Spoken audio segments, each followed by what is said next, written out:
momentum. Tom Brady recently said Jayden reminds him of Tiger Woods. So it's back to you, bro. Remember, you do have your pass. Oh, you know?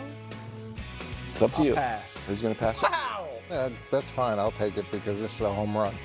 I'm going with Zach Ertz. And here's why. Oh, the beef with Sirianni? Well, not just the beef with Sirianni. So Zach Ertz gets drafted in the second round. He's a 3-time Pro Bowler. He's got the record for receptions by a tight end while he's in Philadelphia. And then they decide to trade him for a cornerback and a little bit of cap space to Arizona. So he goes to Arizona. He has some unremarkable seasons. He spends the end of last year on Detroit's practice squad. He signs with Washington for 1 year, $3 million. He has 66 receptions, which is the same in the regular season as both starting tight ends for Philadelphia combined.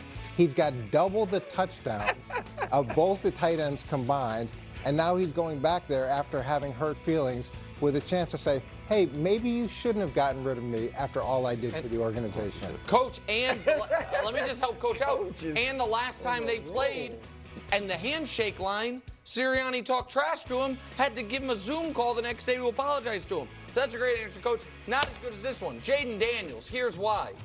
I knew you'd give that quizzical look. Hit the easy stance. Here's it's the opposite of an easy stance. Everyone thinks this is a house money game for Jayden Daniels. He's a rookie. No rookie's ever made the Super Bowl. So who are the 5 rookie quarterbacks who have made it to this round? Well, Brew had the list earlier. I've got it for you. Dieter Brock, Sean King, Mark Sanchez, Joe Flacco, Brock Purdy. With respect to our colleague Mark Sanchez, who I love, any of their careers after that point go the direction they had hoped? Anybody was like, okay, we made the NFC Championship game? No. The answer is no. Wow. It all kind of. Flacco won a Super Bowl. But career didn't go the way he had hoped. Come on, give me a break. Career didn't go the way he had hoped. Career didn't go the way he had hoped. He just went to the playoffs as like a 42. Right, he's still chasing that ghost. And a fantastic still chasing that high. Right. It's a good effort. It's over for you. He won the Super Bowl. Coach is like, I know he shouldn't have said what he wanted to do. Well, that's the list. All right, He gave it a shot. here we go. This is a Hail Mary. Coach's was cute. Nick's was just, just trying something. Dan Quinn, all right, 7 years as a head coach. This could be his second time leading a team to the Super Bowl, and not just any old team. This dude is a reclamation manager. When he went to Atlanta, they won 6 games the year before he got there. His second year, they're in the Super Bowl, about to beat Tom Brady. Mm-hmm. And then this year, they won 4 games last year. You give him a rookie quarterback, and all he does is get you to the NFC title game at least. This could mint Dan Quinn. He would be a made man if he wins this game. His job would not be in jeopardy for at least another decade. So 4.5 to 1 to a shutout. Wow, Brew got 0. Tough one. That's why he was worried he'd look like a lunatic. Oh my. Okay. There is a lot to unpack here. There's confusion all around here. Let me start with the obvious. This is not a must-win for Jayden Daniels because that's absurd. And this whole idea of look at these all other quarterbacks. They even established on this very show, which I had talked about as well, that those other quarterbacks were not leading the charge. Okay, that they had top defenses. Like even Mark Sanchez admitted, like on the herd and stuff, where he's talking about he that was a defensive-led team. He was going along for the ride. He didn't even know what to do on offense. He had to check in with the center to be like, what do I do here? He totally admits that. So just stop. Some of those other names, no. This is Jayden Daniels being special, okay? Truly being special, making, plays in big-time moments. So stop with that nonsense. And I don't see this as house money necessarily, because house money is kind of what do we have to lose? It's house money. The Commanders believe that they can literally win a Super Bowl. I've done so many different victory laps, and I had one victory lap, but I did enough, and so I don't want to keep pulling old clips. But when they got Lattimore, I was like, this is a sign this team clearly believes that they can win, that they're not just trying to get to the playoffs, that they're not trying to just even win a playoff game. This means that they really believe in themselves. And that is, this is not house money. This is not house money at all. So this team is like, hey, let's go. But I don't think there's any concerns about that in terms of like, oh, if we come up short, it's like we need answers for this. No. No. And then now to the Zach Ertz thing. A lot of confusion here. The Philadelphia Eagles traded Zach Ertz to the #1 team at the time, Arizona Cardinals, and Kyler Murray, who at the time was like an MVP candidate. The team was undefeated. The Eagles were awful. The Eagles literally traded Zach Ertz from a terrible team, who were the Philadelphia Eagles, to the #1 seed. They were like 8-1 or 8-0 or something. And then Kyler Murray ended up getting injured. So the Eagles actually helped out Zach Ertz. They were like, we're not going anywhere, man. Our team is a mess. Our Super Bowl window has closed. And so they moved on from him. And they didn't ship him to the Jacksonville Jaguars. They send him to a hot-shot young quarterback with a hot-shot offensive head coach, Cliff Kingsbury. They took care of him. They didn't do him dirty. They took care of him. So that's nonsense. So let's be serious here. So no, it's not a must-win for Zach Ertz. Zach Ertz was a hero for the Philadelphia Eagles, has the record, won the Super Bowl, was a hero with the Philadelphia Eagles in said Super Bowl. He's playing with house money in his career, quite frankly. He's playing for the glory and the fun. And glory, I mean like for his own glory, for his family, playing in front of his family to be like, Dad can still do this. I got this. And he could still win and he could still compete. And the Commanders went out and got him because they were like, hey, we know what you can bring. You're a leader. You are the seasoned veteran. You did win a Super Bowl. You have more playoff games in one season than 95% of this roster in their entire careers. So like that, that matters.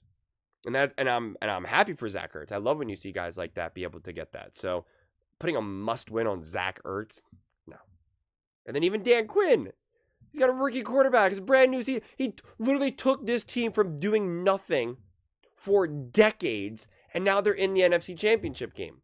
Sometimes I like to back myself in a corner, and I even said that in the Eagles must-win question. And I even said at the very end, I said, hey, you guys, try to answer this question. I encourage you all.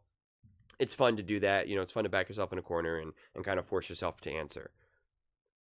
I physically am incapable of doing that for this prompt because it is 100% not a must-win for a single soul. I'm not like I can't even like I can't even like grasp it.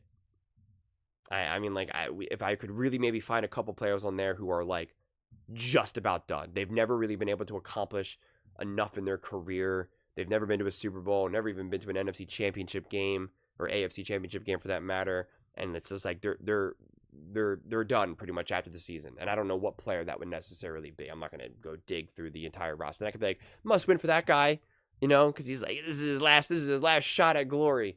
Then I could say maybe sure. I could say that it's vindication for some of these coaches, for some of these coaches or players. It's kind of validating for Cliff Kingsbury, Arizona Cardinals, saying, get out of here. And I was like, okay, fine. Let me go to a quarterback that actually wants to play, that actually wants to put in the work, that actually wants to listen to me, that actually wants to grow and be a leader. Guess what I could do with that quarterback? Oh, that's right. Go to an NFC Championship game and go to a Super Bowl, win a Super Bowl, whatever it is. Like, that's validation. That's vindication. That's like, yeah, I told you I wasn't the problem.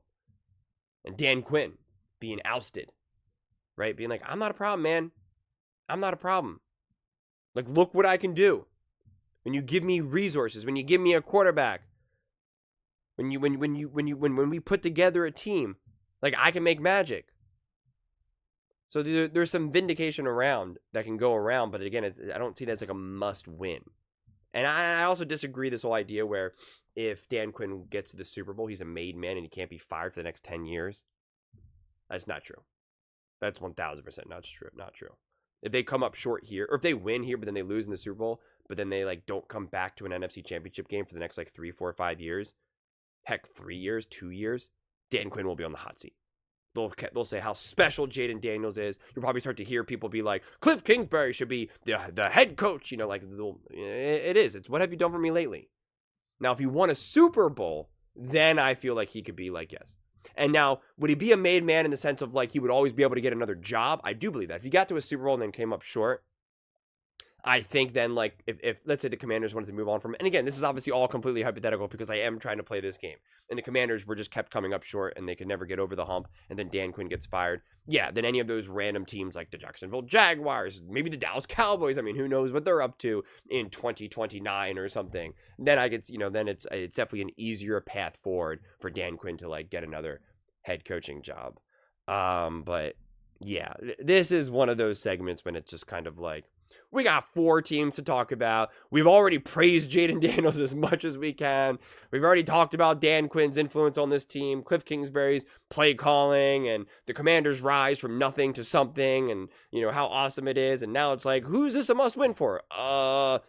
Zach Ertz, Jayden Daniels. It's just like, okay, sure, I guess, whatever.